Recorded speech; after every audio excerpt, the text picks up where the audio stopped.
Hello and welcome to this edition of Bayou Time. I'm your host, Keith Weissite, licensed clinical social worker with Charbonne Home Care. Very glad you're joining us. However you may be joining us, we appreciate it. And you know, whenever we have news to report, we always like to go directly to the source. One of the best places to get that is over at Troop C, as we welcome in Trooper Ross Brennan. Trooper, thanks for joining us today. Thanks for having me. We appreciate it. And look, I know it's one of those things, we want to have zero fatalities. We want to have that zero in for the holidays. We weren't able to achieve that this year. Can you tell us a little bit about this teenager that got in this accident? Yeah, so unfortunately we ended the year on the sad note. On December 28th around 9 p.m., troopers with Troop C, we responded to a single vehicle crash in Lafourche Parish. The crash happened on LA1 near the E.D. White house, kind of by the Assumption Lafourche Parish line. Right. And so our preliminary investigation showed that there was a 2008 Chevy Impala that was traveling south on LA1 at a high rate of speed. That Chevy Impala was being driven by 16-year-old Tristan Hartman from the Thibodaux area. And for reasons that are still under investigation, while on a slight left curve, the Chevy ran off the roadway to the right and struck a culvert and suddenly stopped. Now, the two front passengers inside that vehicle were two 16-year-old passengers. There was also a 14-year-old juvenile in the back. The two front passengers were properly restrained. The 14-year-old was not restrained in the back seat. Unfortunately, in this crash, the front passenger, Ashton Newkirk from Thibodaux area, he died while at the scene. And the other two occupants, they were transported to a hospital out of the area for life-threatening injuries, pretty severe injuries.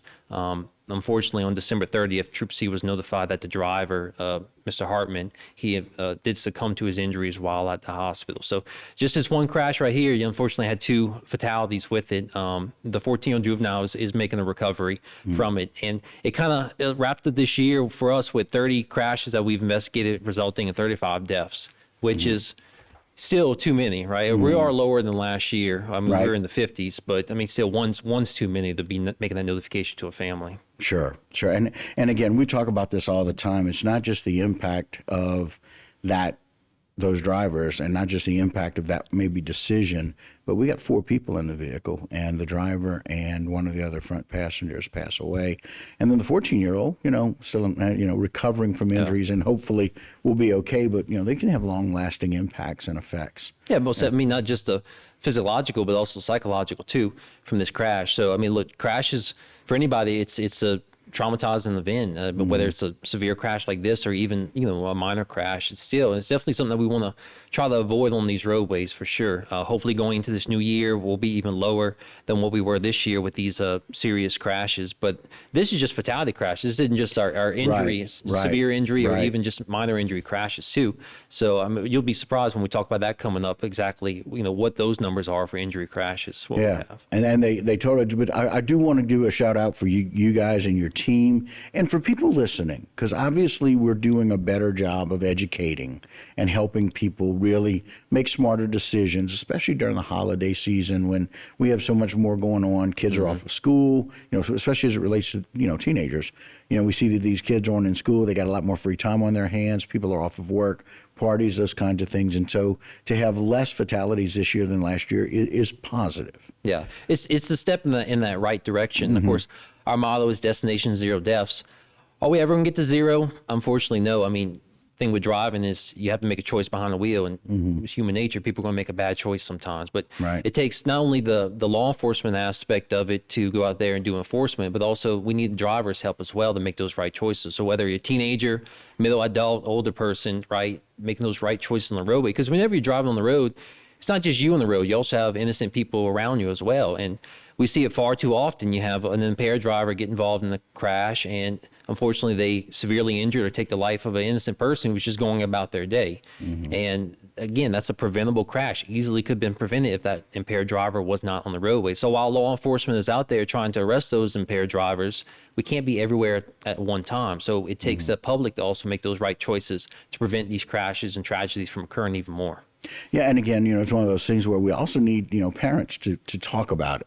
We need families to talk about it. And I will tell you, we had a large family event. It was discussed with everybody coming to the wedding that I was familiar with. We had a wonderful wedding, a blessing with Levin and Mallory on Sunday night. They got married for New Year's Eve, and it was something that we needed to discuss.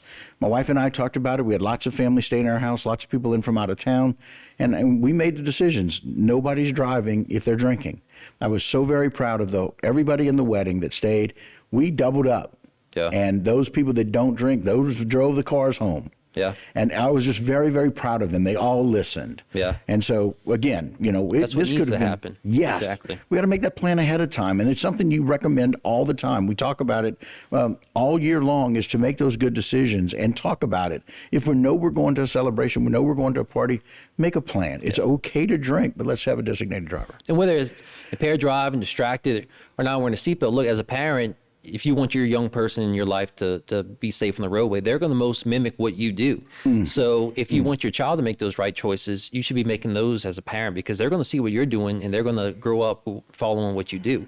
So it might be a change of habit for you, but again, if you want to make sure that your child stays safe on the roadway, start making those right choices. That way they see what you're doing and mimic you as they get their driver's license, start being on the roadways. Yeah, and children learn what they live. It's not what I say, it's what I do.